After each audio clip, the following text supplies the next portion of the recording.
to Miss RHester and Miss MDeMoss, and the issue is the room in the inn. And of course, Miss Hester and Mr. Moss, before we had our first commercial break, we promised that we'd give the two of you an opportunity to talk not only about room in the inn, Mr. Moss, but let's start with you by having you to talk about the larger element that supports a room in the inn, and that is the campus. Let's talk about the campus. Actually, room in the inn was sort of misplaced when the arena came to be, and we moved to 8th Avenue South. It's 532 8th Avenue South. And when we did that, we merged with the guest house, which Room in the Inn had given birth to, and it is an alternative to the public intoxicated. The Metro Police Department actually brings us the public intoxicated, and we allow them to sober up, and then we actually invite them to stay and seek treatment and to go from there. It's also, it houses educational programs that include literacy classes, the GED preparation, life skills, employment preparation.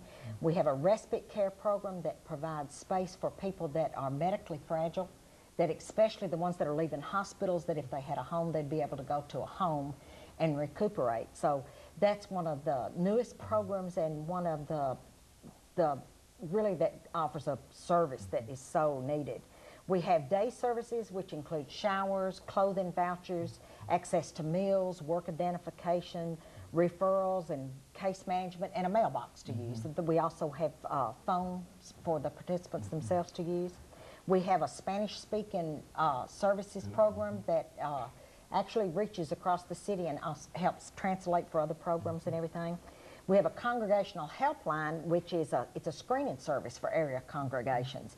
And it helps them to, when they receive requests for assistance and all, it helps them to know that this person hasn't been everywhere else trying to get funds, and so we can help more people with the real needs. So we're a lot larger than just Room in the Inn now, but Room in the Inn is the driving force. It's the one that the campus will change its face. In October, more people will begin to gather, knowing that the program's about to start. The best reputation comes from the hospitality that these congregations offer when people go. They treat them like they're kings.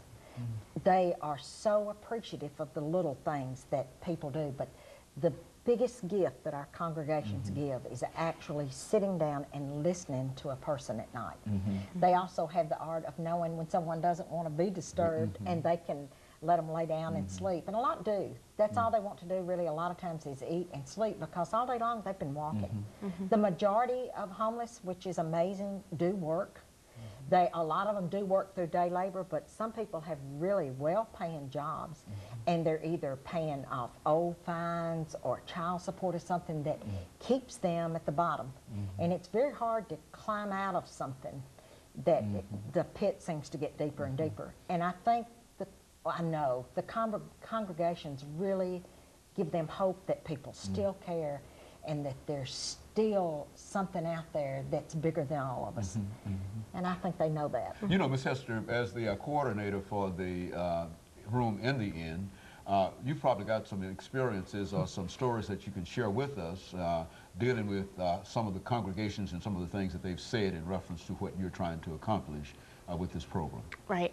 I think one of the greatest gifts, like I said, being from a congregational base growing up, I know people used to fight over the pew colors and who was going to sing the special song on Sunday morning. I think one of the greatest things that we have going on in the city that really isn't spoken about much is that there are 156 congregations doing one common goal and not arguing about it. And I think that just sends a huge message about what's going on.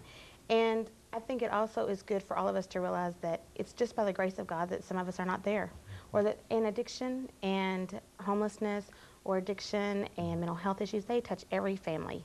And I think some can't deal with their own family, but maybe they can help someone else. And so you've got 156 congregations working with that. Now, how many individuals are we talking about within these congregations? I mean, you're touching lives all over the, not only the county, but all over the general Middle Tennessee area. I think it's all over the country, because we literally get calls from other cities saying, I have a family member who does Room in the Inn in Brentwood or Room in the Inn in East Nashville. Can you send me some information? I think people want to be plugged into something and really work on the area that they live in. 156 congregations, all faith. They're all over the city. Some congregations have 50 volunteers. Some may have 150 volunteers. We have no idea. But it touches so many people throughout this entire area. Now, wintertime is coming. This is about the time that it's a real problem in terms of trying to make preparations. What are some of the early preparations that you have to do? Well, we have to line up the services that are offered. Like, we have to make sure we have a donated service for our blankets being sanitized every night, and we make sure we've got enough blankets to make sure everyone has a clean blanket each night that they go out. We do a lot of talking with the congregations themselves, asking if there's any problem, if there's any way we can help them. Do they need training for their volunteers that'll be at the congregation? And we do estimate that there are over 5,000 different individuals in congregations alone. That's not counting the volunteers that come to the campus during the day. So we know that we have a wide base that reaches a lot of people. And it does change lives. It not only changes that homeless person's life, it really changes the person's life that comes to help. It's almost like an addiction for me. I've known so many of these people over the years, and we've buried a lot, especially in the old days when they used to freeze to death and everything. So they really are family, and you take them with you. And I've learned that one of the things that I have a problem with is if I'm invited to a party or a small gathering or something, sometimes I can't be part of that conversation because the world seems so different from what I'm used to. And I don't equate well with, I know one time I tried to be a hostess at one of the places that has weddings and everything in it, and it was so different. Artificial. It was, compared to what I was doing, that I had to quit. It was something that tugged at my conscience constantly, that this kind of money, and I love weddings, don't get me wrong or anything, and there's nothing wrong with that, but it was just so different. What you could do with all the money that they spent for that cake. Yes, yes. And so it was such a your change. identification with that group, very good. It really makes a difference in your life. You become more grateful for the shower, the bath that you take. You get up in the middle of the night and go to your refrigerator and get a cold drink of water. You don't not think of that anymore. If you work with them long enough and with the whole population, they truly become a part of you. And sometimes even my kids say I don't have much to say to them unless it's about the homeless. So they're very much a part. Very good, and you're simply committed to what you're doing. I don't know what I'm actually doing. I know they give me more than I give them. Well, I think that's what's happening here. And of course, let us take this second commercial break, ladies, and then after we'll come back and give you an opportunity to sort of wrap this up. And we'll be back with our audience following this short, very short commercial break.